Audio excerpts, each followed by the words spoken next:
Warahmatullahi wabarakatuh. Selamat pagi anak-anakku kelas 7. Gimana pak kabarnya pada pagi hari ini? Semoga tetap sehat ya. Dan selamat untuk kalian semua kelas 7A, 7B, 7D, 7C, dan 7D sudah diterima di SMP Negeri 3 Panda, dan selamat bergabung di SMP Negeri 3 Panda. Pada kesempatan pagi hari ini, Ibu akan mengisi materi masa pengenalan lingkungan sekolah, yaitu tentang pendidikan karakter dan tata krama siswa. Tapi sebelumnya Ibu akan memperkenalkan terlebih dahulu, karena apa? Ada pepatah, tak kenal maka tak sayang. Nama Ibu adalah Ibu Novita Prawitasari, biasa dipanggil Ibu Vita. Ibu di SMP Negeri 3 Panda mengampu mata pelajaran Bahasa Indonesia kelas 7. Jadi besok selama 1 tahun untuk Bahasa Indonesia akan belajar dengan Ibu. Nah, untuk kali ini Ibu akan memberikan materi tentang pendidikan karakter dan tata krama siswa. Mari kita simak bersama. Anak-anak, kita mulai yuk materinya. Nah, materinya adalah penguatan pendidikan karakter dan tata krama siswa. Yang pertama adalah seberapa penting pendidikan karakter itu. Nah, pada proses globalisasi secara terus-menerus akan berdampak pada perubahan karakter masyarakat Indonesia. Kurangnya pendidikan karakter akan menimbulkan krisis moral. Nah, contohnya pergaulan bebas, penyalahgunaan obat-obatan terlarang, pencurian, kekerasan terhadap anak, dan sering menyontek. Selanjutnya, 7 alasan mengapa pendidikan karakter harus disampaikan.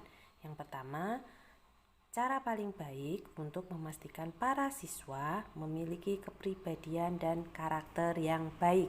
Yang kedua, pendidikan ini dapat membantu meningkatkan prestasi akademik anak didik. Yang ketiga, sebagian anak tidak bisa membentuk karakter yang kuat untuk dirinya di tempat lain. Yang keempat, dapat membentuk individu yang menghargai dan menghormati orang lain dan dapat hidup di dalam masyarakat yang majemuk. Yang kelima adalah sebagai upaya mengatasi akar masalah moral sosial seperti ketidakjujuran, ketidaksopanan, kekerasan, etos kerja rendah, dan lain-lain. Yang keenam adalah merupakan cara terbaik untuk membentuk perilaku individu sebelum masuk ke dunia kerja atau ke dunia usaha. Yang ketujuh adalah sebagai cara untuk mengajarkan nilai-nilai budaya yang merupakan bagian dari kerja suatu peradaban. Nah, selanjutnya dari pembahasan tadi kita menuju ke pengertian pendidikan karakter. Apa itu pendidikan karakter?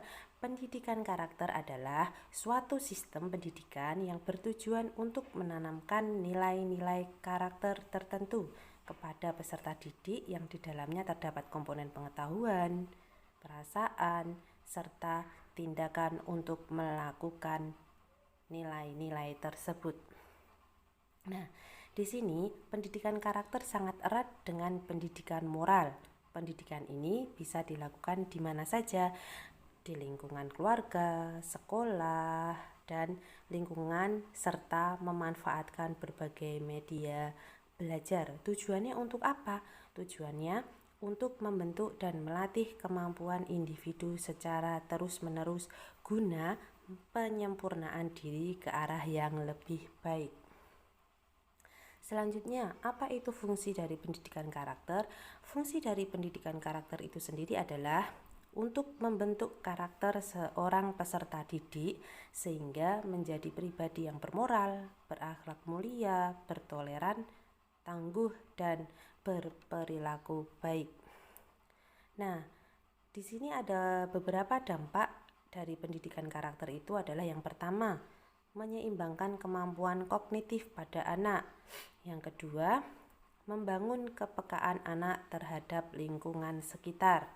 Yang ketiga adalah membentuk anak menjadi berprestasi. Yang keempat adalah membuat emosi menjadi stabil. Yang kelima, membentuk rasa percaya diri pada siswa. Yang keenam adalah membangun kemampuan untuk bergaul dengan teman. Yang ketujuh adalah membentuk sifat berempati.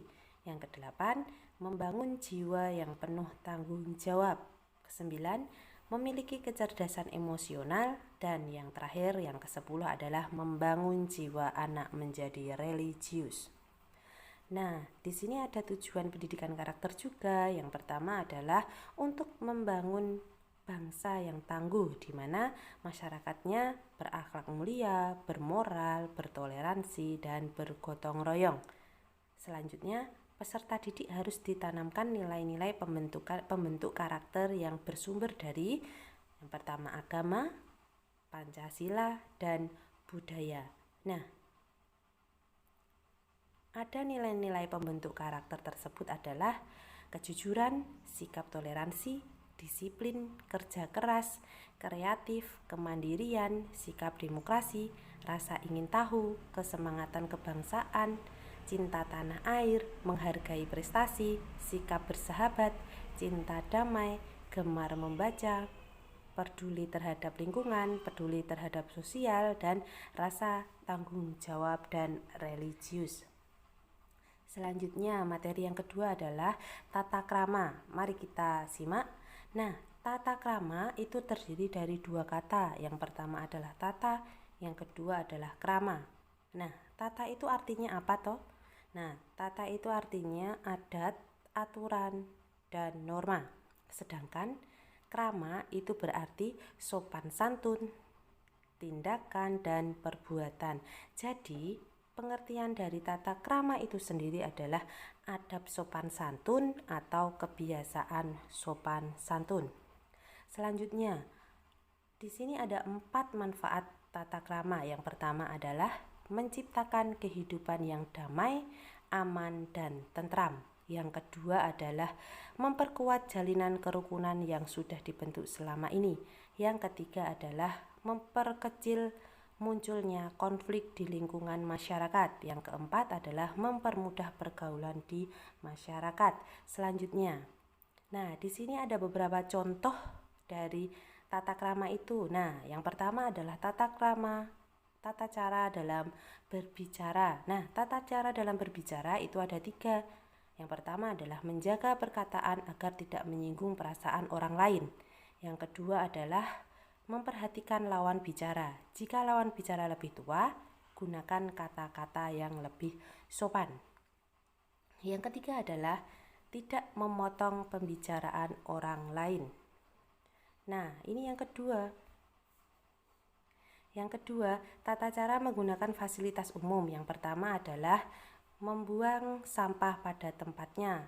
Yang kedua adalah berkendaraan sesuai dengan aturan.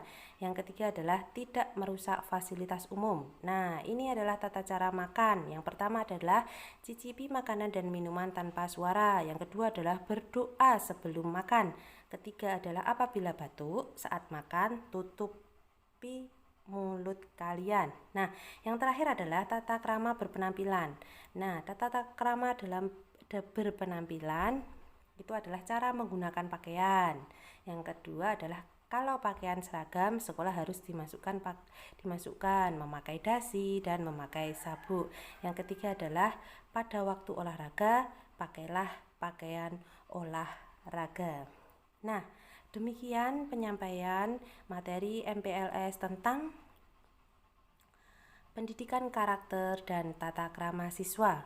Semoga kalian memahami apa yang Ibu sampaikan ya.